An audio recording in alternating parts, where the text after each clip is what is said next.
just now like to welcome Darren Cooke, the Chief Executive Officer of FireFly Metals. Thank you very much, and it's an absolute privilege to be here today to share the FireFly story, and just like to thank the Paydirt team and Bill for the invitation to speak today. So FireFly, it's been a great journey so far, and it certainly hasn't finished, but we are a copper developer, and our key project is based in Newfoundland in Canada. So the project is called the Green Bay Copper Gold Project, and we've had it for about 6 months now, and there's been a hell of a lot of work that's gone on in the past 6 months to really demonstrate to people the potential of what we've got here in terms of the copper. We've pivoted a little bit. We had the Pickle Crow Gold Project over in Canada. We've also got a vanadium project here in Australia, but our key focus now is the copper. And what we've done is we've acquired quite a large copper resource. We've got 40 million tonnes at 2.1% copper equivalent. We've got an underground mine that we can access, and we can turn this on and get it back into production very rapidly. And for those of you in this room that I know would be following the copper landscape, being in a position where you can produce copper and the tailwinds of this copper boom that we're just seeing the start of now is highly advantageous for a junior company. Now, we pivoted from the gold into the copper.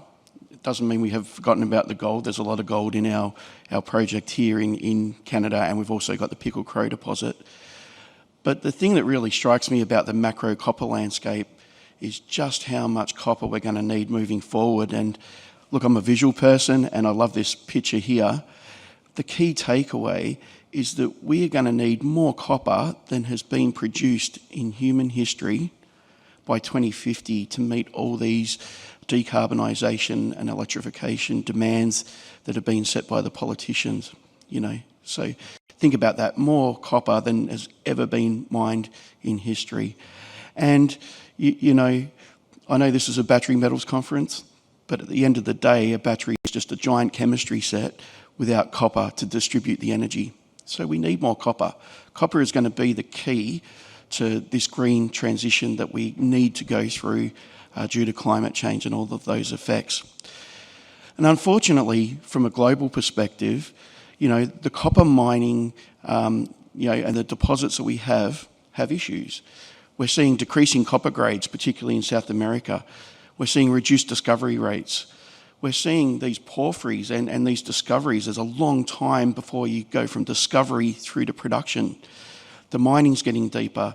And what we're seeing is the social license to operate is becoming a lot more difficult in a lot of countries. And we've just seen examples of that in Panama, one of the world's largest producers has been shut down by the Panamanian government. So, one of the reasons we pivoted to copper and pivoted to this particular asset is because we believe that this asset, ticks all of these criteria. We've got great copper grades. It's already there. We can already get underground. The time to production will be, very limited compared to a greenfields discovery. The cost will be reduced because of the existing infrastructure. We have a great social license, and I'll touch more about Newfoundland in Canada, but, it is a great part of the world to operate. And this is where we see the opportunity. This is the 2022 production data for copper of ASX listed companies, and this is on an asset basis. And what you'll notice, when you look here, there is a massive gap between what the majors hold and where the juniors are. So there is very, very few juniors that hold quality copper assets for investors, and we're aiming clearly for around this 50,000 tonnes of copper production a year.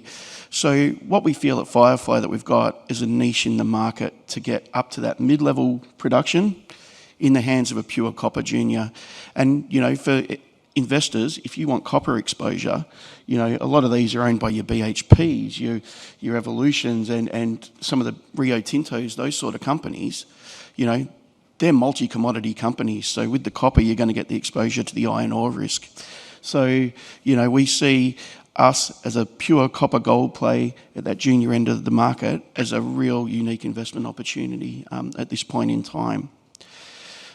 As I mentioned before, we've only had this deposit for 6 months, and it's been a whirlwind. We've rapidly transformed from what was the formerly company known as Orteco into FireFly. We did the deal at 37.5 cents. We acquired it out of administration for $65 million total consideration Australian. And during that time, we've recommenced mining, we've recommenced drilling, we've put out our first results, we've changed our name, we've acquired more ground around the place. We've raised $100 million in the last 6 months to fund both the acquisition and the future exploration that we will be doing underground on this deposit. And the share price has gone from 37.5 cents that we did the deal at, and yesterday it closed at 81 cents. So, that is a rapid transformation, and I don't think there's been too much more accretive business development that's been done in the last year of any ASX listed company. We've more than doubled the share price and raised the money. And for our investors out there, this is just the start. This appreciation will continue, and there's a lot of catalysts and news flow to come, which makes us really confident that this will continue. So just from a corporate perspective, our current market capitalisation is $386 million. When we did the deal, it was about $69 million. So that gives you a feel for how much growth we've seen. We're very well funded, and we're not going to have to raise capital. So if people want to get into this, it's going to have to be buying on market. We've got $55 million in cash, which funds our exploration for well over a year, and really moves us forward. No debt. And the other key thing from this slide is that we have some of the leading global institutions that have come on board to support us and what we're trying to achieve.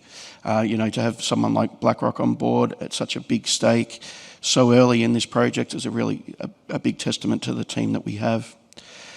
And look, the team we have is pretty well known in the mining industry, and there's very much a Bellevue Gold flavour to this. The team involved, from Steve, KT, and Mike in particular, were all involved in the great success at Bellevue, and that is one of the leading lights in development projects in the Australian mining industry. And I guess what FireFly is a reboot to do it again. We've all worked together for years, and we are mine builders, and we have the skill set to make this project work very well. So look, what we see in Green Bay, and these are the highlights. Firstly, we see upside. We see significant potential for resource growth, and what I'll show you in a couple of slides is why we're confident that resource growth will happen. We've already got a big resource, and there's a pathway there to rapidly grow that resource.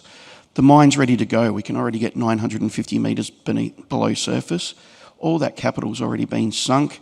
We have a small processing plant, but to make this operation reach its full potential, we are going to have to look at a bigger processing option. The current plant's only 500,000 tonnes per annum.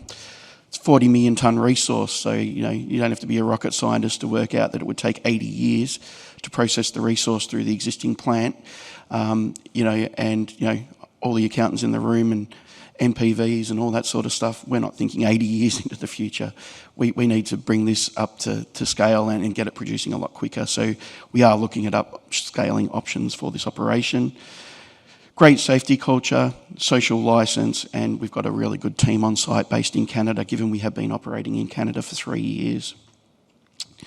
Won't spend too much time on this. We don't even bother showing this slide in North America because Newfoundland is recognised globally as one of the top mining jurisdictions, and the level of support we've had from the Newfoundland government has been astounding. We've already, met the Premier, we've met the Mining Minister on multiple occasions, and they want to make this project work.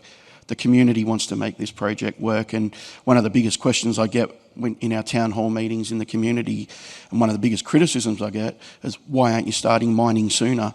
And that's something that you don't get very often in the mining space these days, I can assure you. So look, this is the key investment thesis. It's a really simple story, really easy to get your head around. I'm a geologist. I'll try not to get too technical on this, but there's two styles of mineralisation in this particular deposit.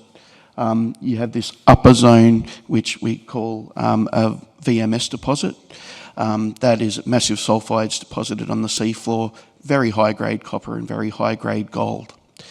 Lying beneath that, what you have is this broad zone amenable to bulk mining, which can be a couple of 100 metres thick and a couple of 100 metres vertical of stringer veins, and that's what we call the footwall zone, all right? And, you know, that averages anywhere between 1.5% and 2.5% copper, whereas it's not uncommon to see copper grades over 5 and 6% in that upper high-grade VMS zone. The current resource is 1.2 kilometres in strike. It's very continuous, it's very extensive. And look, you can see what we've done since we've had the asset. We've gone to the bottom of the mine and stepped out the drilling. We know it continues. And you can see some of those high grades up in that corner there from that VMS zone. I don't think there's been any better results published on the ASX since the early days of DeGrussa. All right, so this has a lot of exploration potential and is a very exciting project in its own right in that upper VMS. But what you also have is this bulk zone beneath it. And you can see some of the results that we've published recently on that. So, you know, still open at depth. Why are we confident that it continues? It's because the previous company drilled one exploration hole, a parent and a wedge off it, 460 metres down strike.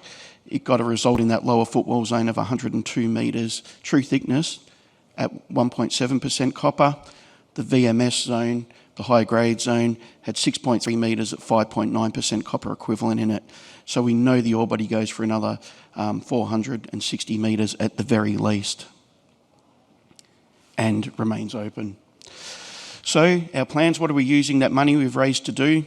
Very simple. It's all about growth through the drill bit. And the first thing we've done is turn the mining back on, and we're mining exploration drives. So we're currently out to here in the exploration drive, which is a pretty good effort in the first 6 months of ownership. And we're currently drilling these holes here to fill this gap in the resource. And, you know, visually it confirms what we've been thinking all along. So we're very comfortable with how that's progressing. There's a resource update that will come out in the September quarter. And then, you know, assuming the ore body continues, which there's no evidence that it doesn't, it's going to be rinse and repeat. We're going to spiral down, continue the development and grow this into a serious world-class deposit. So look, a couple of things to consider and why the infrastructure is so important. We have been blessed by having an operating mine that we can drive to the bottom of. You know, the resource that we would mine starts only 200 metres below the surface. It currently goes to 950 metres below the surface. We already have a shaft in place, which saves a lot of money. Beneath that decline is already 5 by 5 metres. So we don't have to strip it. We can already get serious haulage out of the ground with the money that's already been sunk, you know.